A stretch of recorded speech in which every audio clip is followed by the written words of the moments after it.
Hello, my audience. Good morning. Newcomers, my name's Jake Allen Graham. It's in the title of my channel. And that's how it's spelled. My legal name. And that's the name of my channel. And that's who makes these videos, works on them. Me. Though, I'm making a video review on Spider-Man 3. I think I want to give this a 8 out of 10.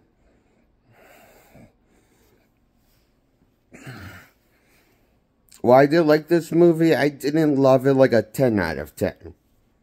I still loved it though. I love the jazz dance Spider-Man being taken over by the black suit.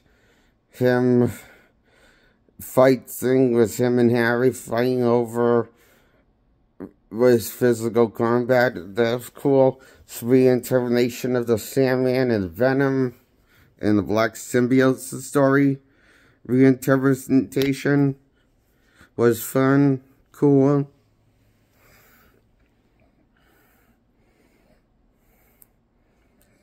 Maguire's performance is less whiny and much more upbeat and better than normally should be expected from him. Acting skills, so he surprised me with this movie, as well as the rest of the cast.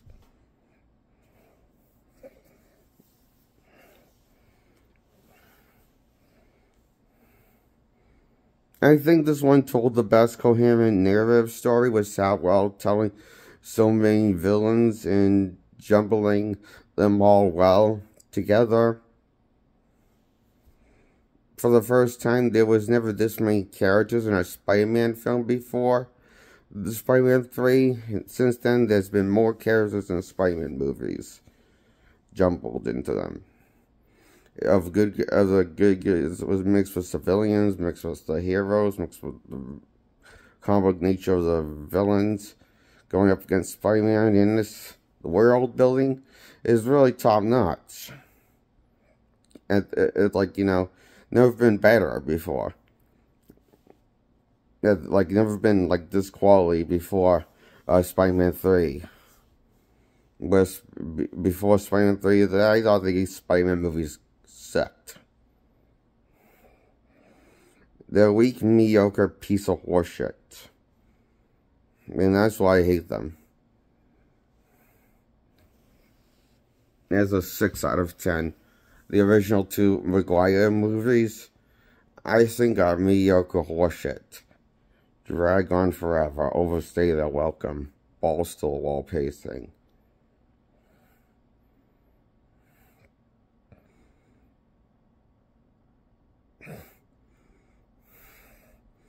When I'm regretting life, I know that's just because I just watched the Spider-Man 1 or 2.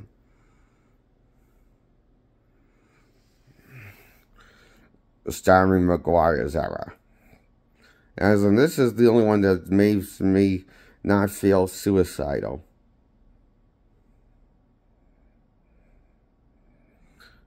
Within Maguire's franchise.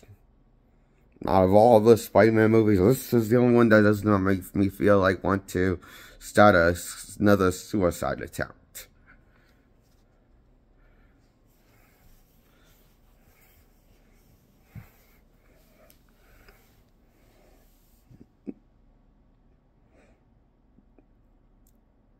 Yeah, so that's how positive this movie makes me feel.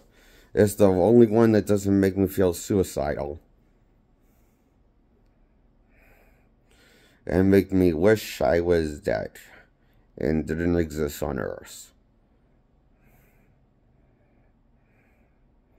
That's just what the first two Spider-Man movies gave me as a child before, and my adult years when I went on antidepressants that also helped with my OCD and anxiety disorder and my PTSD memories. I gave myself some PTSD by making myself think about them too often. With my OCD of the first two Spider-Man movies, since they came out when I was a kid, around 5 for the first one. I would have been around probably age 6 or 7 in 2004, depending on what point it was before or after my birthday of 2004. I forget what month it came out in 2004, Spider-Man 2. And so yeah, those movies fucked me up as a kid and put me on severe depression that I'm sharing with you as my eyes so I can to be funny for me and scare you, audience, while I find this funny as I tell you this.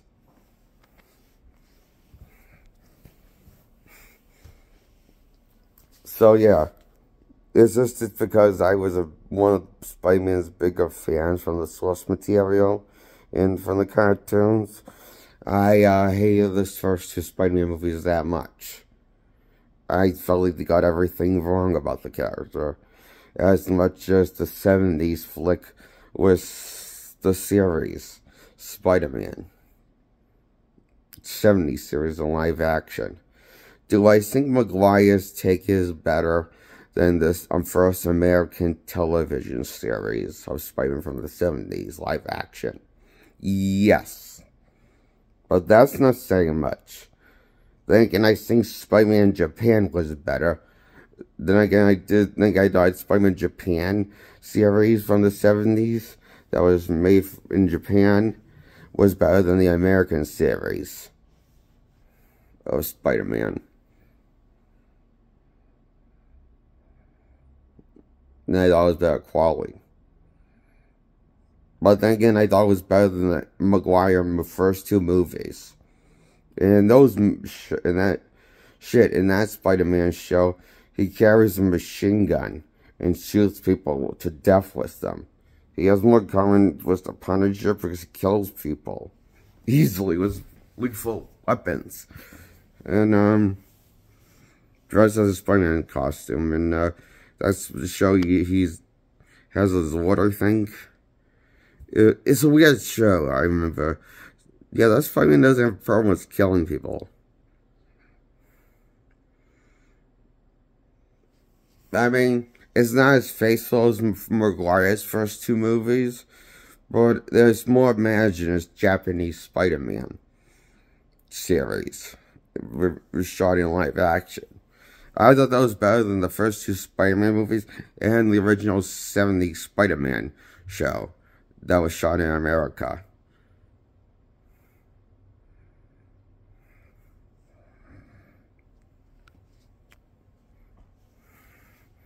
But one of they all have in common, they're all fucking letdowns. Except for this movie.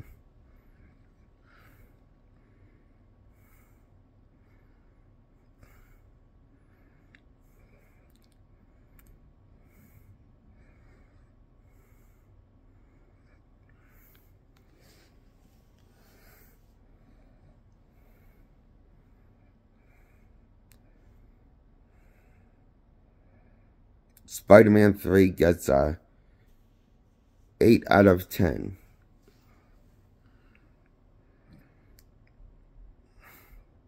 I liked it as much as Superman 4 Quest for Peace, or the Mission Impossible movies starring Tom Cruise.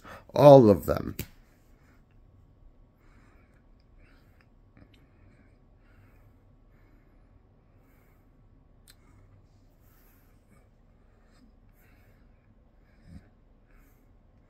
Is why I give it an 8 out of 10.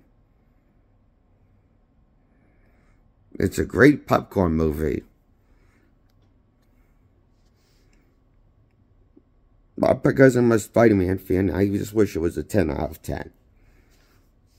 Because I wish it had more of that Spider-Man wow magic. Enough to give it a 10 out of 10. But it's still good.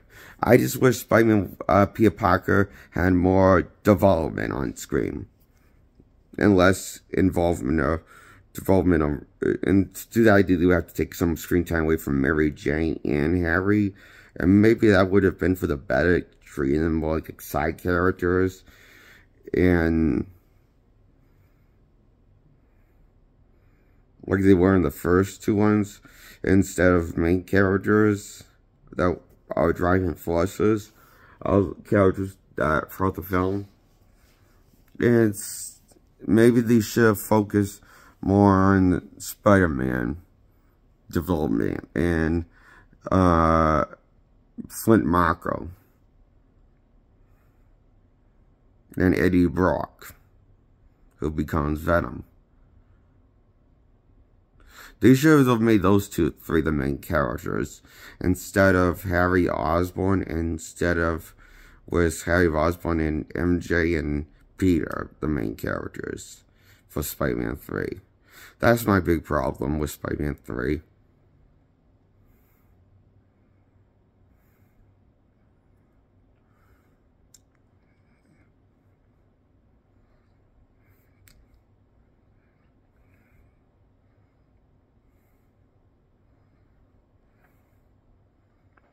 That's why I give it an 8 out of 10. I love how it just shows you in the movie, and it just starts with a bang, with the whole action, and it shows you tons of the most spectacular action, best shot in the Raimi trilogy, and most exciting action in the Raimi trilogy visually to show, and it doesn't disappoint. They save the best for last.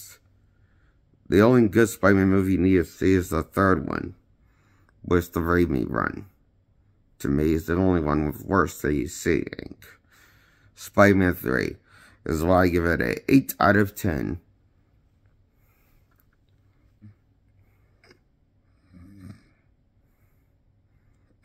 Like, subscribe to the video content. Goodbye. So, I'm looking for the off button.